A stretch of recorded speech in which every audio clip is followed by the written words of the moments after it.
Everyone's gone crazy. Everyone should get out of here. We'll never wake up. But I was right, my precious. You are invincible. Precious? What's his precious? A miracle machine. Definitely not impossible. I think he's referring to that machine. What a drunkard. Oh, goodness. The smell of alcohol. Mein Fräulein, please allow me to fan the fumes away with my wings. Oh, excellent. Please, fan them away from me, too. Certainly. I've checked the surroundings, but there's no one else here. Isn't that strange? The Fatui is a big organization, but he's the only one left at this camp. What's more, we didn't even see him the last time we were here. Even the larger gentleman from the first time is missing. I think they must be hiding somewhere. As for why they may be hiding, I'm afraid we'll have to ask him. But he's as drunk as Tone-Deaf Bard! Should we wait for him to sober up? Cleanse him with the holy spring of punishment. Mein Fräulein means to splash him with water. Ooh, sounds like a good idea! Let's try.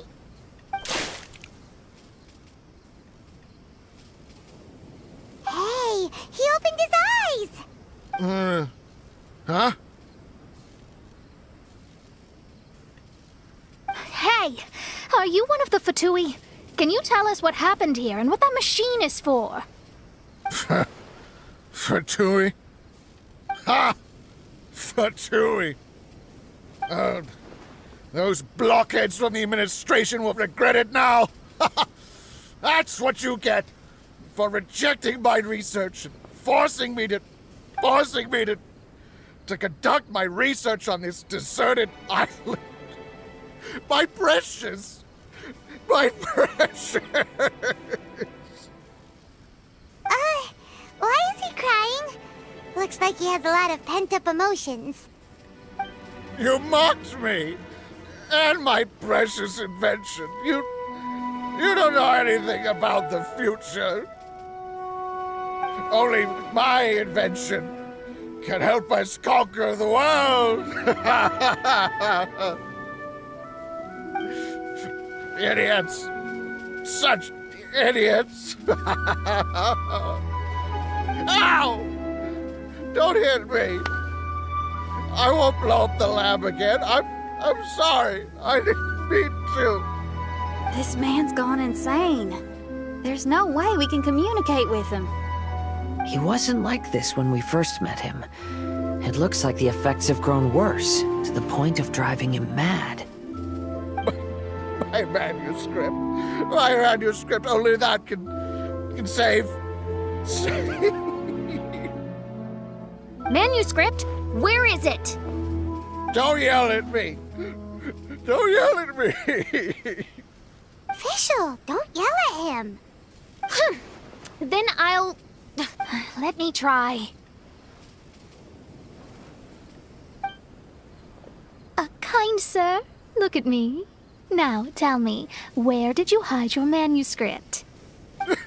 No, don't force me to write a report. Go away. He's completely lost in his own imagination. Allow me.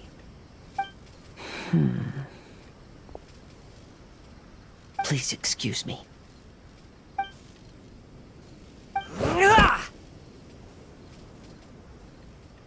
Oh! My butt! My brain is finally starting to work again. It's not a mushy mess anymore. Can you tell me where you put the manuscript? The manuscript is in the crack over there. Finally! Otherwise, I was gonna have to blast some of my loudest rock and roll in his ears. Kazuha hesitated for a long time before making a move. He's so nice. Everyone, let's search the stone cracks nearby for the manuscript.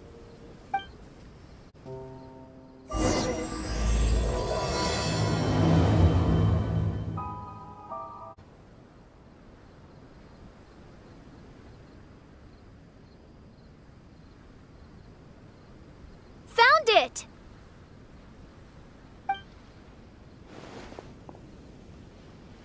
Congratulations! We found the key to solving the problem. Let me see.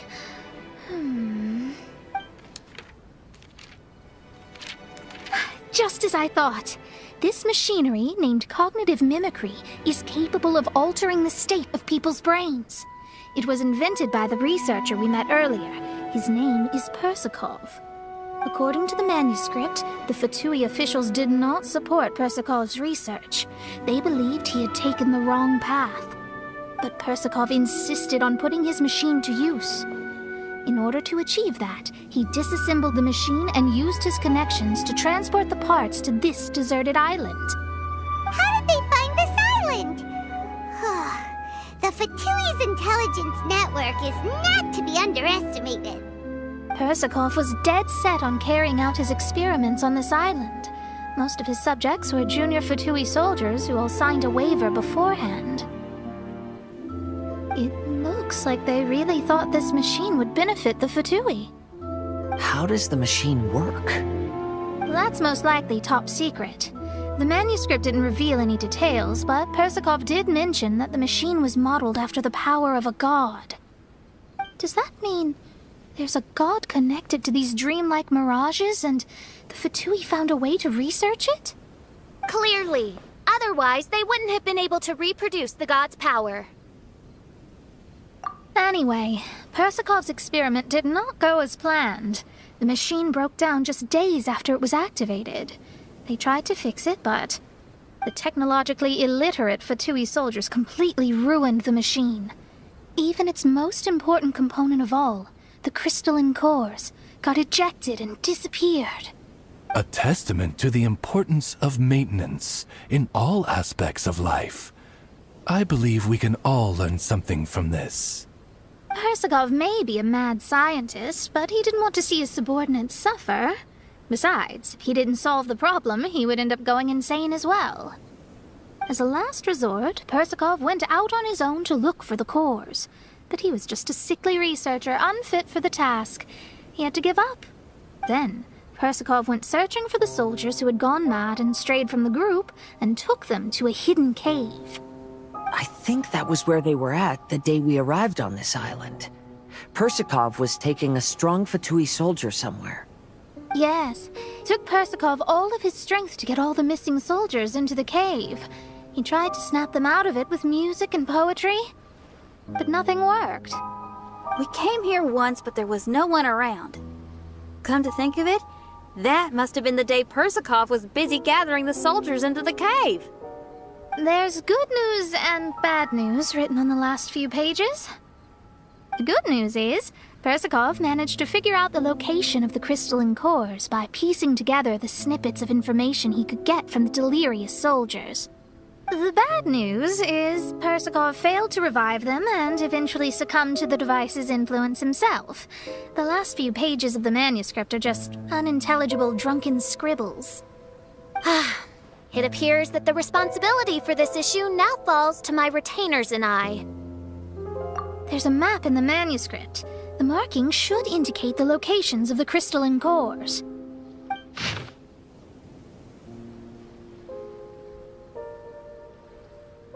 We've got no choice but to find the crystalline cores now!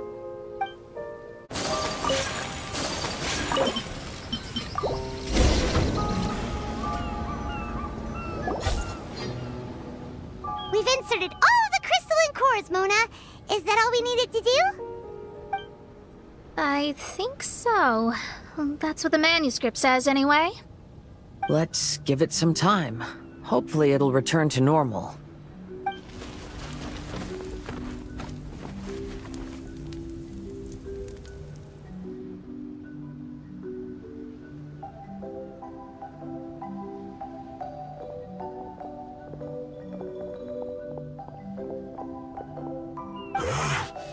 Someone's in our camp. Hey, who are you people? Hold on. Look at the machine. Is it fixed? What? But Mr. Persikov is still lying on the ground over there. We're the ones who fixed the machine. Yeah, you're welcome. We could have had a nice, relaxing vacation if all of this hadn't ended up occupying so much of our time. Apologize to me and my retainers at once. Uh-huh? Oh no, I'm out of here. Hey, don't leave me here on my own. Mr. Persikov's still there. We need to save him. Those two definitely seem a little more lucid now. It looks like we succeeded. Yay! Let's get out of here then. Paimon wants to spend the rest of this vacation back at our own camp. Yeah, but it feels like our camp now. Kinda like our temporary home. Then perhaps we should call it the Embassy of the Imanakreich and Dodoland. Huh? No! That's too many words. Paimon would prefer something easy to remember. Come on, let's go home now.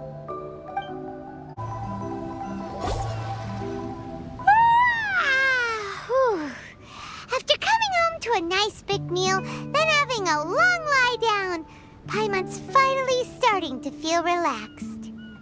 Is the hospitality of the Imanakreich to thy liking? Paimon's loving it.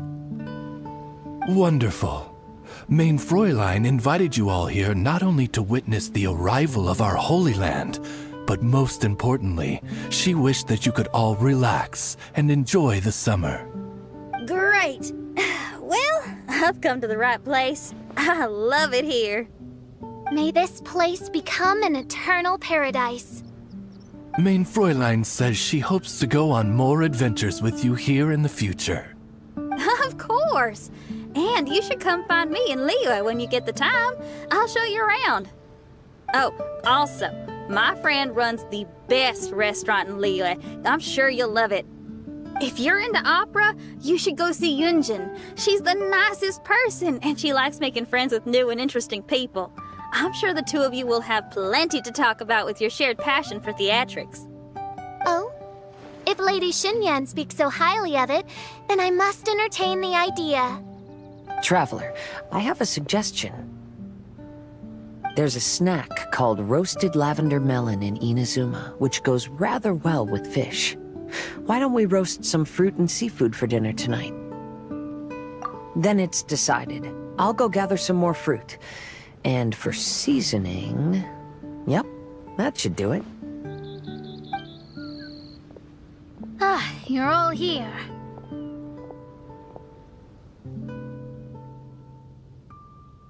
I've noticed an issue. Although we've fixed the machine, as you can see, the mirages on the islands have still not disappeared. I've noticed that too. But considering it took some time for the mirages to appear, it may also take some time for them to disappear. Yes, that's definitely possible. In other news, my scryglass seems to be working fine now. The divination results are also looking about right. Although there are some parts in the results that I don't quite understand. It's as if there is some sort of power surrounding us. And it's still watching us. Do you think it's caused by the machine? Or perhaps Persikov? Sorry, I'm also not sure. All I know is that the power is not hostile at the moment. Whatever it is, it doesn't seem to harbor any ill will toward us.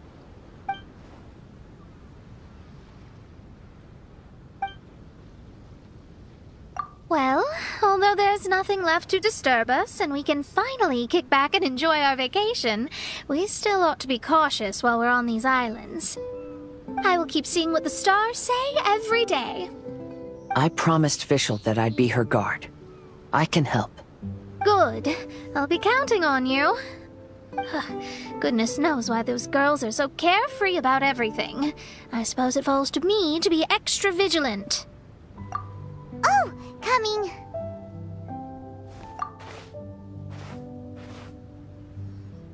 Oh, so we're gonna call the tone-deaf bard, right?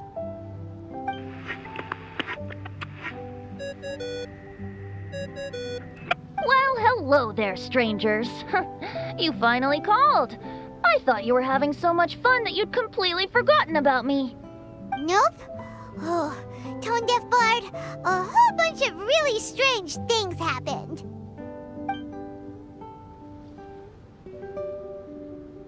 A strange machine that can imitate the power of a god?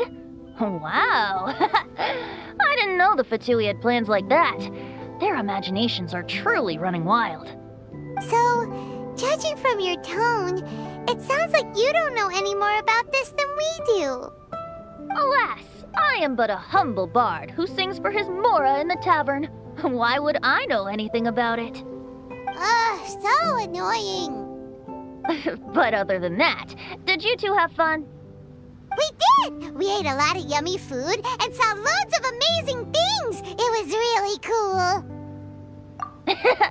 That's good. The point of traveling is to record any feelings stirred along the way. As long as you had an unforgettable experience, this journey has served its purpose. As for the mysterious voice, although we don't know who it was, not only did she not harm you, she also helped you to gain a better understanding of each other, right? If you look at it that way, maybe she meant you well. I mean, if she was able to intercept Alice's communication tool, I'm sure she's also plenty capable of attacking you. Tone Deaf Bard is right. I'm glad to bring you some peace of mind. Just enjoy your vacation to the fullest. And don't forget to tell me all about the marvelous mirages when you get back. I want to record all these beautiful memories and turn them into ballads. Every summer will become an unforgettable song. Then I'll just wait for your return. Happy vacationing! If Tone Deaf Bard thinks it's okay, then maybe there's nothing to worry about. After all, Tone Deaf Bard is still a god. We should probably trust him. Let's head back. We don't want to keep everyone waiting. Hold on. Did officials say earlier that she's going to catch some crabs? Oh, Paimon wants to go too! Now you have solved the mystery. Doesn't it make you feel happy? Satisfied? Don't worry, I won't hurt you. I'm just a little bird that sometimes flies by these islands, and am now watching you from far, far away. I just so happened to sense a power here that has something to do with me. I was curious, so I landed on the beach to quietly watch everything that took place on these islands. It was fascinating.